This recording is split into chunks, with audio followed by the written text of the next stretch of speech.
What's up, guys? Jzone here, and before the video starts, I just want to say that I am a fan of none of these teams that I'm predicting. I'm actually a Raiders fan, so there's some bias. I thought my Raiders would make the playoffs this year after going 12-4 last season. D-Car comes back healthy, but sadly we finished 6-10, and our receivers can't catch. So, hope you guys do enjoy this video. This is unbiased, and let's get rolling right in the video. What is up, guys? Jzone bringing you guys back another video, and today I am predicting the NFL playoffs for 2018. Let's get rolling right in this video. The Chiefs and the Titans. Honestly, I feel like this game could go either way. But on the offensive side of the ball for the Chiefs, you got Alex Smith, Tyreek Hill, Travis Kelce, and Kareem Hunt. They are also on a 4-game win streak, and they're looking very hot right now. Especially they're playing in Arrowhead for this game tomorrow, and the Titans just barely snuck into the playoffs. The Titans on the offensive side of the ball do got DeMarco Murray and Derrick Henry, one of the best running back duos in the league right now, and also add on Marcus Mariota under center. But like I said, I just don't see him pulling it out in Arrowhead, especially with the defense that the Chiefs have. They have Darrelle Revis and Marcus Peters at corner position, and then add on Justin Houston at the linebacker position. So therefore, I'm going to have to go with the Chiefs to move on to the next round. Next game up is the Bills versus the Jaguars. This game is a no-brainer for me.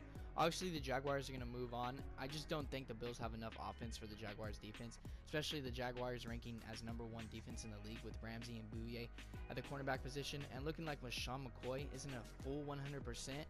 I got the Jaguars moving on in this one. Next game up is the Panthers versus the Saints. As we move on to the NFC wildcard, the Saints also have one of the best running back duos in the league with Ingram and Kamara, and Michael Thomas and Ted Ginn at the wide receiver position. As to add the future Hall of Famer Drew Brees, I just don't see Carolina shutting down the Saints offense at all. Carolina does got Newton and McCaffrey on the offense side of the ball, but that's about all they got. I just see the Saints moving on in this one. Last game in the wild card is the Falcons versus the Rams. With the Falcons barely sneaking in the playoffs like the Bills and the Titans, I just don't see the Falcons coming out with a win. The Rams on the defense side of the ball do got Aaron Donald at D tackle, and the dude is an absolute animal. He can break through that offensive line like nothing, and even when they try to double team him, he could still get through. And also to add, the Rams on offense should be MVP Todd Gurley carrying the ball, and also Jared Goff, which has played very good recently in this season. Atlanta on the offense side of the ball, they do got last year's MVP Matt Ryan and also Julio Jones. I see those two connecting for a TD or two and a couple receptions for Julio, but not enough to beat the Rams, so I do got the Rams moving on to the next round. Alright, back to the AFC. In the divisional round is the Chiefs versus the Patriots. The Patriots are obviously going to beat the Chiefs with the GOAT Tom Brady under center and Brandon Cooks and Amendola at the wide receiver position for the Pats. The Pats do, though, got a weak secondary, but I just don't think the Chiefs have enough firepower to beat the Patriots, so therefore I'm moving on with the Pats. Next game is the Jaguars versus the Steelers. These two faced off earlier in the season with the Jaguars winning 30-9, but I don't see that happening again. The Steelers are going to come out with the win. The Jags are most likely going to have Ramsey locked onto Brown. I just think Brown is a skilled enough receiver to fight off Ramsey. It'll be a good matchup to watch, and with Bortles under center for the Jags in a big game like this, I don't think he'll show up. I think he'll throw a couple picks, so I got the Steelers moving on in this one.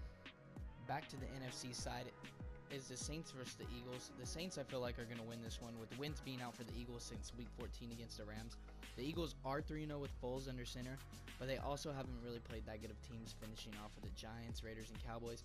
I just don't see the Eagles moving on. I think they'll just be one of those one-and-done teams, so therefore I got the Saints moving on in this one. Moving on to the last divisional round is the Vikings versus the Rams. This is going to be a good one, but I do believe the Vikings are going to pull this one out, because the Vikings have the 11th ranked offense in the league, with Keenum showing up and showing that he could be a starter in this league. And also to add, you got Thielen and Diggs to throw the ball to at the wide receiver position. They also do got one of the best defenses in the league, I think, probably right behind Jacksonville. They got Harrison Smith at safety and Xavier Rhodes at DB. I just see the Vikings moving on in this. The Steelers versus the Patriots. Man, this is going to be one of the best games this year by far if this does happen. You guys all know what happened last time these two played each other. Also to add, the Patriots do got James Harrison now, this time after the Steelers did let him go. I do believe the Pats are going to beat the Steelers, but I would like to see the Steelers move on, but I'm not convinced on it, so I'm going to have to go with the Patriots. And in the conference championship for the NFC is the Vikings versus the Saints.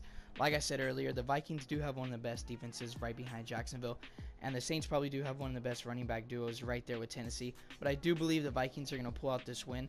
The defense is going to be too much for the Saints offense and are going to shut them down. The Vikings are going to move on in this one, and they're going to be the first team in NFL history to play a Super Bowl at their own home stadium. And finally is the Super Bowl, the Patriots versus the Vikings. I believe the Patriots are going to take it all the way because of Brady. I mean, the dude is an absolute monster. The dude does it almost every year, and I don't see the defense stopping Brady, even though the Vikings do have a good defense, but I mean, come on, it's Tom Brady. So therefore, I have the Pats winning it all, and I hope you guys did enjoy this video, and if you did, please be sure to like, comment, and subscribe, and I'll be back with another one shortly. See you guys later.